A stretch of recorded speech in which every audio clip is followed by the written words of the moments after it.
Hello viewers, welcome to our channel. నేను మీ చరణ్ పరిమి.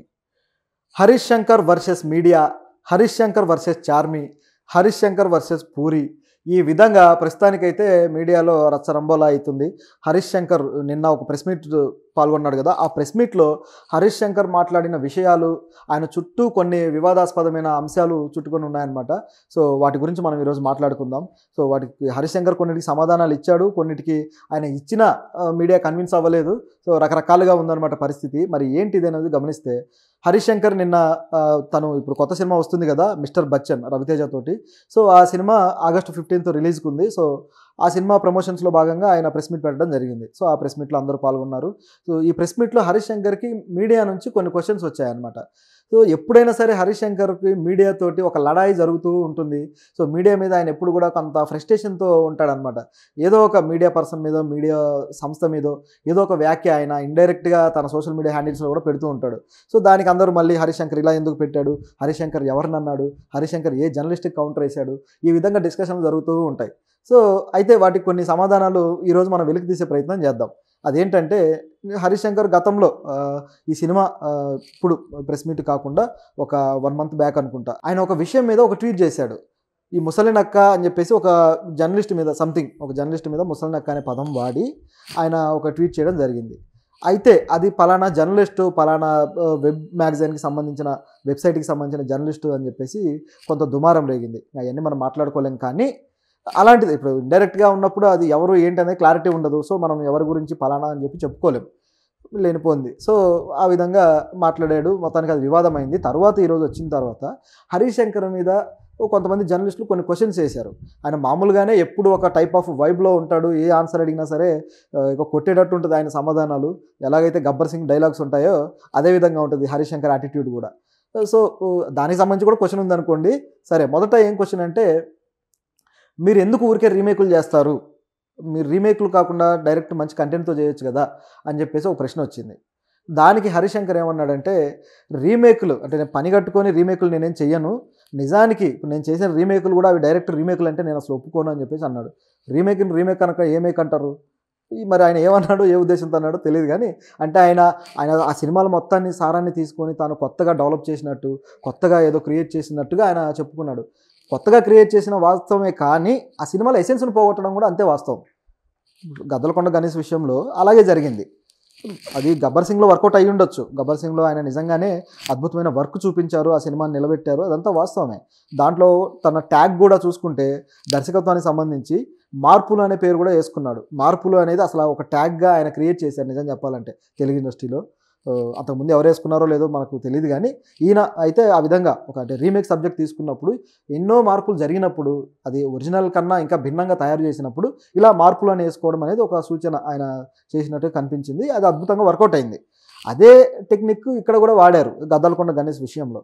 కానీ ఎప్పుడైతే హీరోకి విలన్ పాత్ర ఇచ్చి ఇంకొక హీరోని ఎక్కడి నుంచో తీసుకొచ్చి పెట్టడంతో, సో అసలు అది హీరోనా, విలనా, లేకపోతే ఆడియన్స్ ఎవరి పాయింట్ ఆఫ్ వ్యూ నుంచి కథను అర్థం చేసుకోవాలనే కన్ఫ్యూజన్ కూడా ఏర్పడి, పైగా ఆ ట్రీట్మెంట్ కూడా, ఆ ఎలివేషన్ ఇచ్చే ట్రీట్మెంట్ కూడా పూర్తిగా తమిళ సినిమా, అది జిగర్తాండా నుంచి, కార్తిక్ సుబ్బరాజ్ క్లాసిక్ మూవీ, అది జిగర్తాండా నుంచి రీమేక్ చేసిన సినిమా.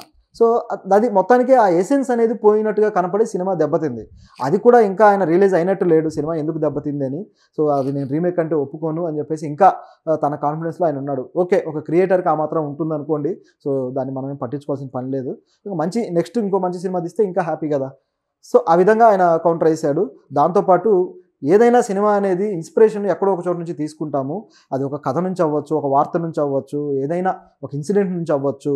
ఈ విధంగా చెప్పారనమాట. గతంలో విపులా చిత్రం నుంచి వచ్చిన అందులో ఉన్న ఒక కథని ఇన్స్పిరేషన్గా తీసుకొని సీతారామయ్య గారు మనవరాలు సినిమా చేశారు. సో ఈ విధంగా ఇన్స్పైర్ అవుతూ ఉంటారని చెప్పారు. ఇది వాస్తవం. ఏ కథా రచయితకైనా కథ గాల్లో నుంచి పుట్టదు, ఖచ్చితంగా సమాజం నుంచి పుడుతుంది, లేదా ఏదో ఒక మాధ్యమంలో దానికి సంబంధించిన ఒక ఇన్స్పిరేషన్ అనేది ఉంటుంది. ఒక సంఘటన, ఏదో దృక్కోణము, ఏదో పట్టుకొని మనం కథ తయారు చేస్తాం. ఆ విధంగా ఆయన మాట్లాడారు. అదేదో ఆయన చేయొచ్చు కదా, ఎందుకు పక్కన వాళ్ళే తీసుకోవడం అనేది వీళ్ళ పాయింట్. సరే, ఇదిలా ఉంటే చార్మి హరీష్ శంకర్ని ట్విట్టర్లో అన్ఫాలో చేశారు. సో ఆవిడ ఎందుకు అన్ఫాలో చేశారు అనే డౌట్ అందరికీ వచ్చేసింది. దాంతోపాటు రవితేజను కూడా ఆవిడ అన్ఫాలో చేశారు. ఎందుకు రవితేజను కూడా అన్ఫాలో చేశారు? వీళ్ళిద్దరి సినిమా ఇప్పుడు ఆగస్ట్ 15th రిలీజ్ అవుతుంది. మరి ఆ విషయంలో చార్మికి ఏ విషయంలో హర్ట్ అయ్యి ఆవిడ అన్ఫాలో చేశారని చూస్తే, చార్మి ఏదైతే ఎగ్జిక్యూటివ్ ప్రొడ్యూసర్గా ఉన్నారో ఆ సినిమా ఇస్మార్ట్ శంకర్ 2, ఇస్మార్ట్ శంకర్ ఉంది కదా, డబుల్ స్మార్ట్. సో ఈ సినిమా రిలీజ్ అవుతుందన్నమాట. పూరి జగన్నాథ్ గారి డైరెక్షన్లో వచ్చింది.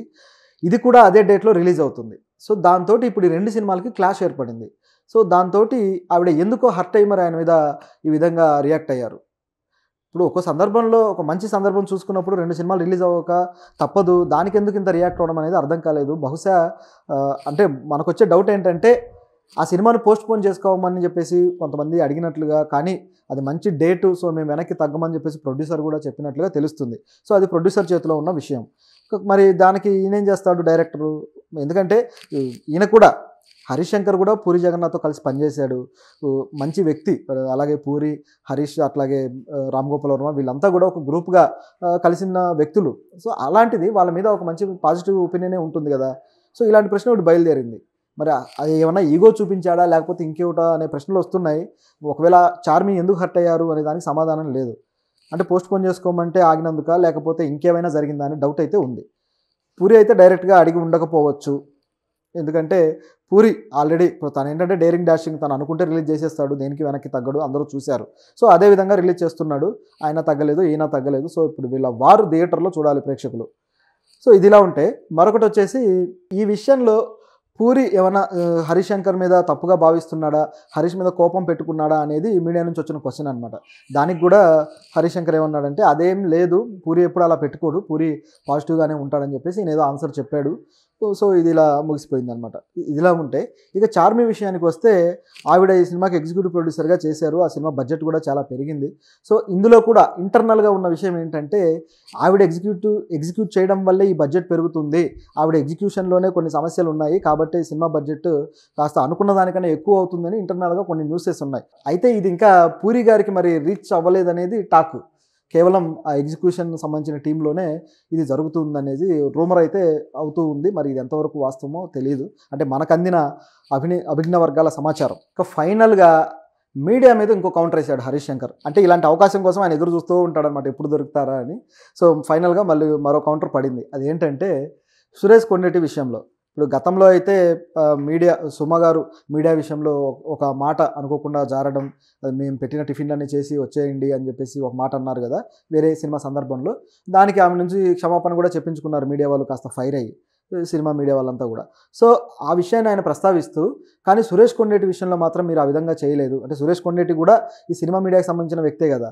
సో వీళ్ళలోనే ఉంటాడు, ఆయన ప్రశ్నలు అడుగుతూ ఉంటాడు, ఇదంతా తెలుసు కాబట్టి ఆ విధంగా ఆయన కౌంటర్ వేసాడేమో. సురేష్ కొండేటి విషయంలో మాత్రం మీరు అలా చేయలేదు అని. బహుశా హీరోయిన్ల విషయంలో ఆయన చేసిన కొన్ని వ్యాఖ్యలు ఉంటాయి కదా, ఆయన ఇంటర్వ్యూలో కొన్ని ప్రశ్నలు అడిగి విమర్శలు తెచ్చుకునే సందర్భం ఉంది సురేష్ కొండేటి. సో ఆ విషయంలో దాన్ని దృష్టిలో పెట్టుకొని హరీష్ శంకర్ అడిగినట్టుగా ఉంది. అయితే వీళ్ళు కొంతమంది సీనియర్లు ఏమన్నారంటే లేదు, సురేష్ కొండేటి గారితో కూడా మేము క్షమాపణ చెప్పించామని చెప్పేసి వాళ్ళు అన్నారు. సో ఆ విధంగా అది ముగిసిపోయింది. అయితే ఈయన కౌంటర్ ఏంటంటే మీరు మీ వర్గం అయితే మీరు జాగ్రత్తగా ఉంటారు, ఎదుటి వాళ్ళ మీద మాత్రం మీరు ఏదో ఒక విధంగా రాళ్ళేస్తారు అని చెప్పేసి వీళ్ళను ప్రూవ్ చేయడం కోసం ఆ డైలాగ్ వాడినట్టుగా కనిపిస్తుంది. నిజానికి ఎవరైనా సరే ఇప్పుడు రెండు కూడా అండర్స్టాండింగ్తో జరగాల్సిన వృత్తులు. సినిమా వాళ్ళు మీడియా మీద ఆధారపడతారు, మీడియా వాళ్ళు సినిమా మీద ఆధారపడతారు. ఒకరికొకరికి అండర్స్టాండింగు, సరైన అవగాహన, సహృద్భావం అవసరం. అలా కాకుండా ఒకరి మీద ఒకరు రాళ్ళేసుకుంటే చివరికి ఇద్దరి కెరీర్లు దెబ్బతింటాయి, సినిమాలు దెబ్బతింటాయి. అది కాదు కదా జరగాల్సింది. మరి ఎందుకు ఇలాంటి కొద్దిగా ఏదో అక్కస్తో కూడిన ఫీలింగ్ పెట్టుకున్నట్టుగా కనిపిస్తుంది. సో ఈ రెండు వర్గాలకు కూడా అది అవసరం లేదు. ఒకరితో ఒకరి సపోర్ట్ అవసరం. ముఖ్యంగా ఈ రివ్యూలు రాసే విషయంలోనే ఇలాంటి వాదనంతా బయలుదేరుతుంది అనమాట. వీళ్ళు ఎందుకు రాస్తారు, సినిమాలు డ్యామేజ్ చేస్తున్నారని. సో ఆ విషయంలో సినిమా వాళ్ళ కోపం రావడము, అట్లాగే సినిమా వాళ్ళు వీళ్ళని ట్రీట్ చేసే